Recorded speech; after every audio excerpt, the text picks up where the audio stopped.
What? Continue. Hi. Bonjour. I'm sorry. Good, good, Yeah, I'm so excited to chat with Thank with you. you. I'm super excited too. Yeah, because we did a Substack live like a few months ago. We did, yeah. My first time on Substack live. I think it's also your first time, and so it's really cool. We can extend this conversation, um, Awesome. and talk about all your great work. So Nice. yes, I want to introduce you. Maude is a graphic designer based in Toronto. And you also have a lot of hobbies such as traveling, reading, writing, and that's actually how I met you on Substack. I think I met Exactly. you. I had just signed up, and I mean, look up your Substack right now. Your Substack says writer of Sapphic love stories, lover of obscure indie, WLW bops. And then you mentioned your cat Villanelle, and that's what really drew me because That's so funny. yeah, because like, I was like Villanelle, is that from Killing Eve? Because that's like my favorite show ever. Me too. So, oh my God, I have to subscribe. So that's why I subscribe to you. But yeah, and I know you're very like multidimensional. You love singing, you love music, you love like food. Also, Yeah, you're actually not from Canada. You're from Paris. Am I I? am, yeah. Yeah, and That's right. yeah, and so I guess I'm just wondering, like, if you can tell us a little bit about your journey, and tell us about the Paris to Toronto lesbian pipeline. Yeah, that is such a weird concept, but yeah, that's pretty much what happened. I think yeah, I thought I was like I grew up like as everybody thinking that straight is the default setting, and I thought I was straight for a long time, but I didn't like dating guys, so I dated that one guy, and then for maybe 10 years, I was like not dating anyone. I felt like this is not for me. I'm probably like I won't be dating anyone. I'll just stay single forever. And then when I came to Canada, I feel like the LGBTQ community was like kind of more visible, like more out, more proud. I had some like friends from the LGBTQ community at home, but like when it was in Canada, I could really see like there's drag everywhere in bars. There's different type of like visually like gay women and men, and yeah. So I feel like in this environment, that's where I started really questioning myself. Like I had some gay friends, and then I saw some like different types of women, and then I had a crush on a girl, and then that's where I'm like, this is what, this is what happened. Oh, that's why that's why I didn't match with guys. I was looking for love in the wrong places with the wrong people. I Wow. didn't. Wow. But yeah, And how old were you when you found this out? I was 34.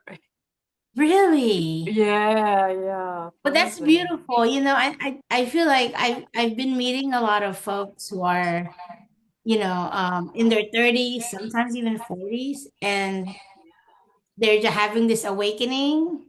Uh, yeah. they're not necessarily in the closet the whole time. It's just It's just like you're not even out to yourself. Yeah. like it didn't occur to you that like, oh, it's like it could be something else.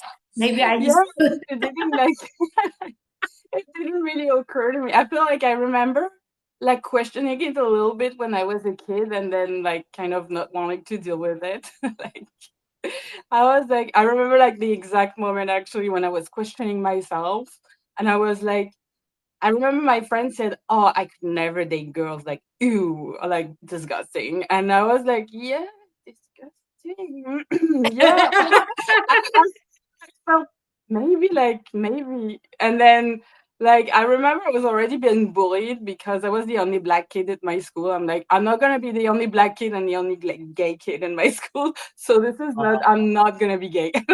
And then I kind of like really pushed it really deep inside, and it just really came out later when I felt that everyone around me was accepting, I think.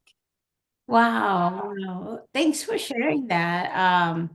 So now you're in Canada. How long have you been in Canada at this point? At this point, it's been like 6 years. Yeah, 6 years. I went back to France like for during the pandemic for a while, but then I came back. So I feel like it's about, yeah, give or take 6 years that I've been Oh here. wow. Wow. And I've never been to Toronto. I've only been to Montreal, but That's where I live now. in Montreal? Yeah, I moved to Montreal, so now I live there. Mm-mm. Oh, okay. Okay. And how is that going for you? I mean, I bet you have a lot of adventures now. Yeah. Yeah, it's going pretty great. Yeah, I'm having fun and it's a nice city. And it's my like French is my mother tongue, like my native language. So it like I feel like so much easier to bond with people. I know like I can speak English, but it's always kind of harder to get like whatever you think like correctly, and it just makes it harder to make friends, I guess. Oh, But I do have friends still in Toronto, but I feel like it's easy. It's I have an easier time in French, I guess. oh, okay, that's good. That's good. Um, I know, like, okay, so you've been having this Canadian lesbian adventures the past few years. That is that the inspiration behind the new book that you're writing or you've already written it? Is that like the backdrop of your new novel that's coming out this year? Yeah, exactly. So it's set in Toronto and it's like a woman having her first lesbian experience. So yeah, it's pretty much like it's not autobiographical. Like the story is nothing like my story, but it is like kind of like I wanted it to be fictional and dreamy and all that, but it's still like kind of the same feeling, like the feeling of exploring this for the first time. I hope it comes across well. So yeah, I'm pretty excited about it. It was a nice yeah, it was a really nice and liberating for me, and I hope I can like kind of communicate the same feeling to anyone who would be coming out and reading it. And are you at liberty to like drop the title of your book at this point, or you're still trying to? Yeah, it's Awakening Aria. That's That's pretty. the title. That's a pretty Exactly. title. Um, Oh, you like it? And I was like hesitating, but I kind of settled on this one. no, no, I love it, and I know on your Substack, obviously I follow you on Substack. Um, it's like one of my favorites. I even recommend it on my own. So Maud's Substack is called Lesbian Third Space, and Yeah. yeah, no, I love it. And you posted there about like what's gonna be on your book. So I'm gonna just read out loud what you wrote so far. The tropes that you Yeah. use. One, messy influencer act and public drama. Two, soft femme and mass baddie. Sleepover to situationship pipeline. Sapphic night. That never happened to me. Yeah. Did that pilot take like 1 day or 2 days? Like two. Yeah, two. The U-Haul truck came right away. Yeah, you're welcome. You That pulled. was fast. Oh, oh man, Sapphic Night in Shining Doc Martens, fictional WLW Music Festival. Enough chemistry to power Dinah Shore. Wow. I mean, I'm like, whoa, I gotta read this like right now, but I know like it's not out yet. Not I yet. guess like what like if you could find like what's the vibe of your book? I would say it's so it's set in Toronto. I hope it's very Canadian and like it's very it speaks to the locals or it speaks to anyone who's interested in the city and like I hope it's a good like it's a good representation of the city and the people who live there, and especially the queer community. It's a very diverse city. It has a great like open-minded vibe. Yeah, so I hope it like it gets that. And the vibe also, I'm like someone who's like really I'm really not a conflict prone person, so it's more like a cozy story than a drama story with like conflicts and stuff. Like it's gonna be that type of story, like more like appeasing. Almost like lighthearted. It sounds like it's like a lesbian Hallmark kind of movie.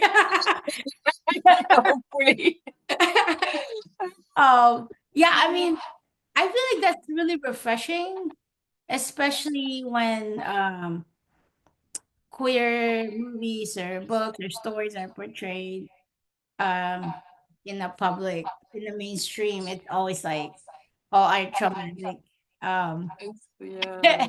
our traumatic experiences. And I'm not saying those don't exist, but um like there is joy after Hmm. trauma or even during trauma. And so I feel like having stories like Awakening Aria is going to be such a breath of fresh air in Yeah, sure. super like trauma saturated, you know, media landscape. Um, Yeah, it's gonna bury your gaze oh yeah, for like I don't. it's like why do I have to like always have to cry at the end of a like a queer movie? Yeah, that's the thing. Yeah, I um, like it. I feel like this is what I felt like writing. I feel like it's important to, of course, cover like some heavy subjects, but I feel like the media about gay people is very often about heavy subjects. I kind of want to like write from a place of joy and have people come to my stories to find joy and like everyday life, and we're just kind of like any other people dating really, except it's same sex. But I kind of want to normalize the experience. It's important, I think. yeah, no, I think that's great. I can't wait to read it. And you mentioned it's not autobiographical, you know, but we'll see about that, Mod. But Yeah. and Thanks also, so I much. mean, like you're from Paris, you're from France, right? So and the setting is kind of like your new home. Hmm. And what kinds of like research did you do? Because I feel like when I chatted with you before, you were like really deep into like looking at demographic data and reader community feedback, industry trends. I was like, whoa, you're doing full on research project to write this book. So I'm just really curious about your process in Yeah. processing all this kind of data. I do use internet a lot, books. I researched like a lot of data, like kind of demographics, like in Toronto, like to represent every race. Like for me, I'm white and black, and so I tend to make all the characters around me white and black like me. And then I think about it, and I feel like that's not really representative of Toronto. It's very much more diverse than that, and there's a lot of mixing, and there's a lot of people from maybe like South Asia, and that I didn't really represent. And so I went back once I had researched and realized that my story was kind of like not really representative of the city. I like researched and I like kind of removed and changed the characters. And I also have a lot of friends in Toronto that are queer. And so I was asking them like how does it feel like to be queer, to come out to your parents, because your parents have a completely different religion than my parents. And like I kind of really tried to take in everything, and I didn't use everything that I learned, but I kind of like feel like I have like a big like 360 view, and it makes the writing more authentic, even though I don't represent like everyone and everything. But I feel like having these statistics in mind and the people's experience in mind is really important to write good representation. Wow.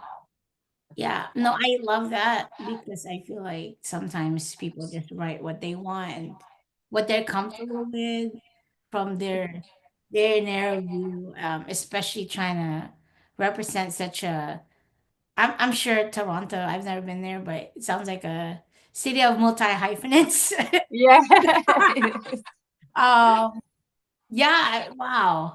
Yeah. Also, I feel like a lot of times when people are like, "Oh, I'm writing a book," uh and it's like, how do you do that? It's like, do you just like start writing like things from your head, but then the way you're talking about it, it's like you're doing research. I mean, just to make sure you're staying true to the characters in the city that you're trying to portray. So I think that's really um what's the word, well, I think that's beautiful, but also you're doing a lot of your homework.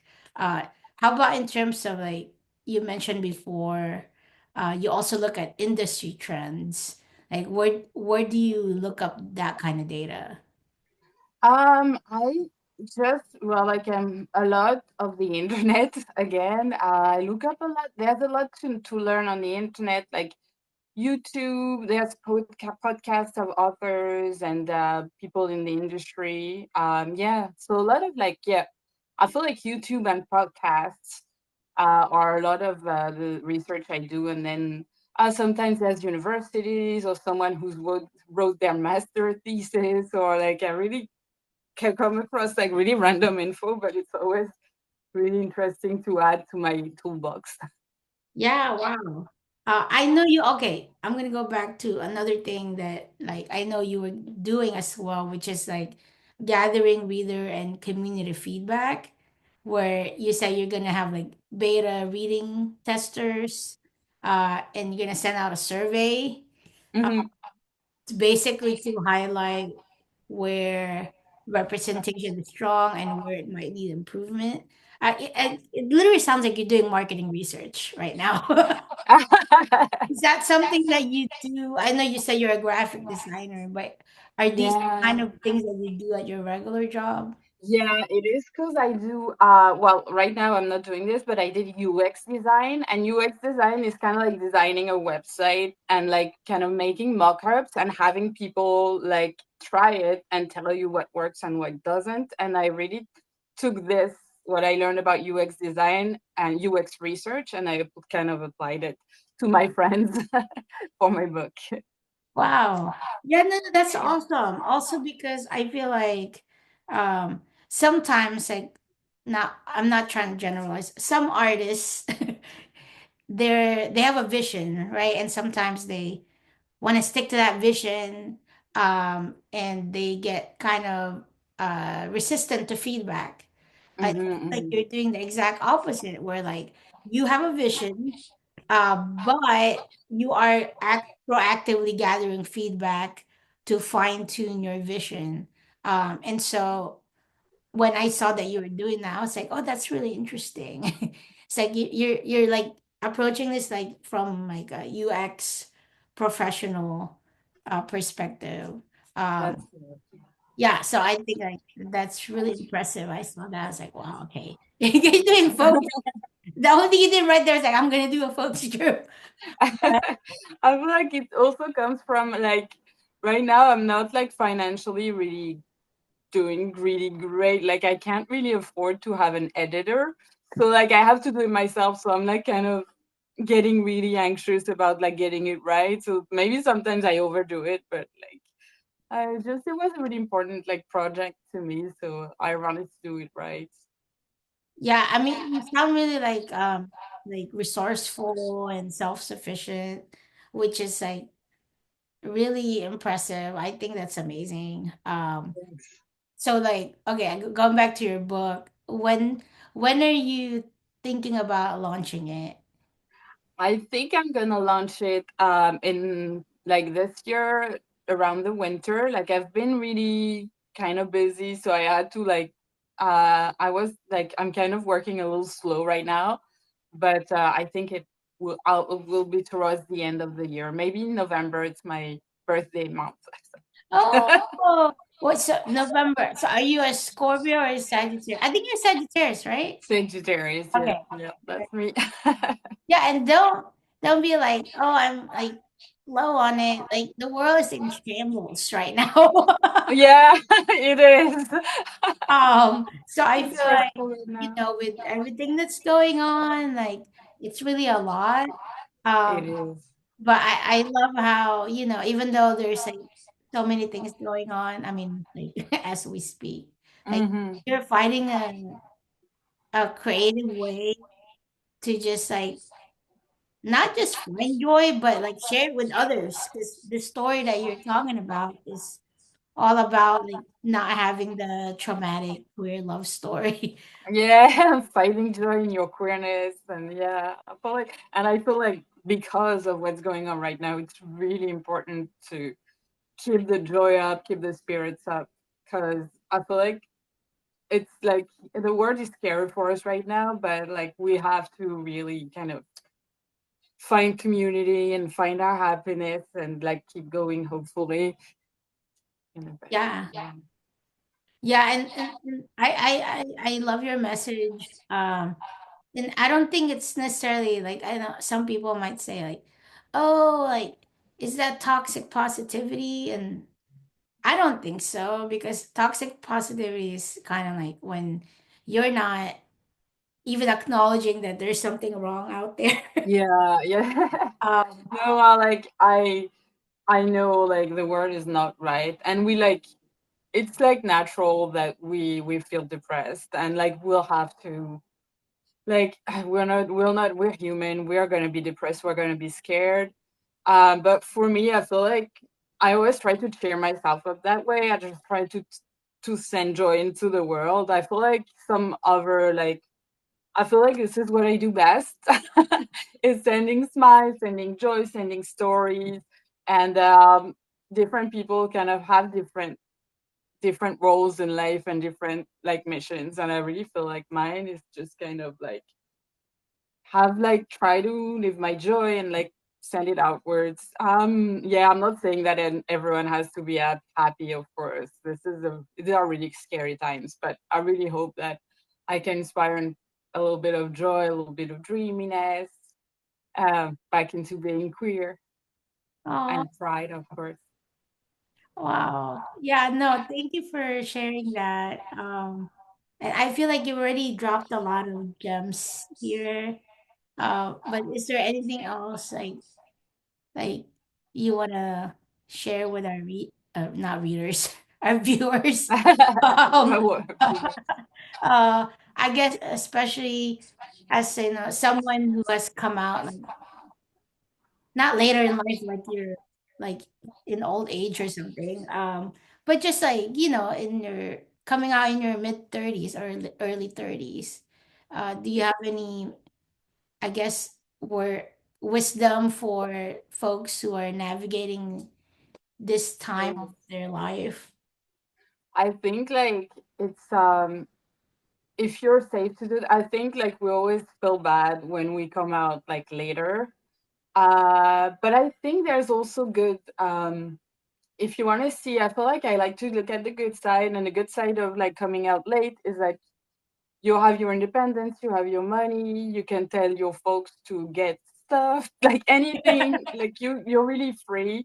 And I feel like that's for me, that's the little light that I found. I was really like regretful and I was thinking back of all the time I've lost. But in reality, we're all in a different timeline. And I was scared that nobody would want to be with me because I was like too old to be new. And that's not true at all. I think we have a really open-minded like community. Like of course not everyone gonna be gonna be all comfortable with you being a late bloomer, but I feel like kind of we're kind of doing good at it as a community, and nobody really has in this community a really like straight set path. We're all different because we are just by essence we're just different from the norm. So like don't be too stressed about like not fitting the norm because you came out late, because there's always going to be people who accept you. There's going to be someone who dates you. And yeah, it will work out. It works out when you come out late. Even if it feels really scary, it will always work in the end. It's always better than just staying into something you're not comfortable with. Wow. Thank you, Maud. That was Yeah. beautiful. I wish I knew how to say that in French. I just don't. I don't know, but I love That's good. Say more. Thanks. But yeah, I hope to one day meet you in Canada, For or sure. Yeah. here if you come this way. Yeah. Yeah, you feel free to, like hang out Come visit. and stuff. Which city do you live in actually? I'm in Baltimore, Maryland, Oh, okay, okay, okay. Oh yeah, nice, yes. which is near Washington, D.C. Mm. So actually, we've driven to Montreal before. I think, Yeah, I saw your your Substack in yeah, I think Montreal. it was maybe 12 hours or 10 hours. I can't remember. We had to cut it in like 2 days because it was just a lot. But yeah, hopefully we can go there again soon. And yeah, I appreciate you. And I just love chatting with you. You're just so easy to talk to, even though I've never met you before. I mean, Yes. you are a superstar. Well, thank you for having me. That was cool. I like chatting with you as well. Aw. That was fun. Okay, well, good luck with your book launch. Thank you. Let us know when you do it, and obviously, we'll let everybody know. Um, and happy Pride. Happy Pride. All right. Yeah. Okay, well, have a good weekend. Thank you. Have a good weekend. Okay, Bye. bye. Oh, wait, what's going